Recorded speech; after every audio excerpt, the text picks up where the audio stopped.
രാജ്ഭവനിലെ കാവിക്കൊടിയേന്തിയ ഭാരതാംബ ചിത്രത്തെ ചൊല്ലി വീണ്ടും ഗവർണർ സർക്കാർ പോര്. ഔദ്യോഗിക പരിപാടിയിൽ ഭാരതാംബ ചിത്രം വെച്ചതിൽ പ്രതിഷേധിച്ച് വിദ്യാഭ്യാസ മന്ത്രി വി ശിവൻകുട്ടി ചടങ്ങ് ബഹിഷ്കരിച്ചു.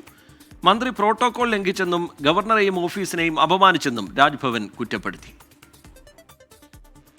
മുൻകൂട്ടി നിശ്ചയിച്ച scout and guides Raj Puraskar certificate വിതരണ ചടങ്ങിന്റെ ഷെഡ്യൂളിൽ ഭാരതാംബ ചിത്രത്തിലെ പുഷ്പാർച്ചന ഉണ്ടായിരുന്നില്ല. എന്നാൽ മന്ത്രി വി ശിവൻകുട്ടി രാജ്ഭവനിലെത്തിയപ്പോൾ ഗവർണർ വിവാദ ചിത്രത്തിന് മുന്നിൽ പുഷ്പാർച്ചന നടത്തുകയായിരുന്നു. ഇതോടെ മന്ത്രി ചടങ്ങ് ബഹിഷ്കരിച്ചു.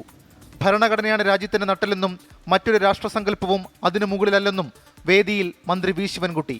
ഞാൻ പറയുന്നു, ഇന്ത്യ എൻ്റെ രാജ്യമാണ്, ഭരണഘടനയാണ് രാജ്യത്തിൻ്റെ നട്ടെൽ, മറ്റൊരു രാഷ്ട്രസങ്കല്പവും അതിന് മുകളിലല്ല എന്ന് ഞാനിവിടെ കൂട്ടിച്ചേർത്ത് എൻ്റെ പ്രിയപ്പെട്ട കൂട്ടുകാരോട് പറയുവാൻ വേണ്ടി ഞാൻ ആഗ്രഹിക്കുന്നു.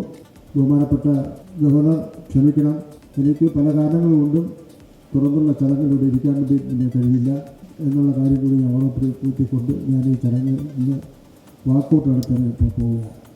രാജ്ഭവൻ തനി രാഷ്ട്രീയ കേന്ദ്രമാകുന്നുവെന്ന് മന്ത്രി വി ശിവൻകുട്ടി കുറ്റപ്പെടുത്തി.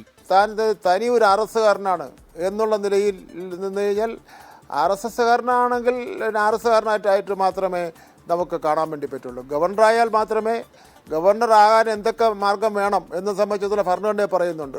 ആ നിലയിൽ ഗവർണറായാലേ അദ്ദേഹത്തിന് ഗവർണറായിട്ട് അംഗീകരിക്കാൻ വേണ്ടി പറ്റുള്ളൂ. വിവാദത്തിൽ മന്ത്രിയെ രൂക്ഷമായി വിമർശിച്ച് രാജ്ഭവൻ വാർത്താക്കുറിപ്പ് പുറത്തിറക്കി. വിദ്യാഭ്യാസ മന്ത്രി പ്രോട്ടോകോൾ ലംഘിച്ചെന്നും ഗവർണറെ മന്ത്രി അപമാനിച്ചെന്നും കുറ്റപ്പെടുത്തൽ.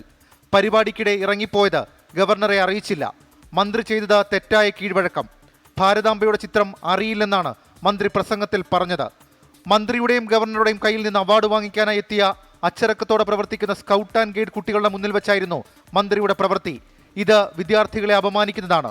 മന്ത്രിയുടെ പെരുമാറ്റത്തെ തികഞ്ഞ ആശങ്കയോടെയാണ് നോക്കിക്കാണുന്നതെന്നും രാജ്ഭവൻ ഇറക്കിയ വാർത്താക്കുറിപ്പിൽ പറയുന്നു. 24 തിരുവനന്തപുരം.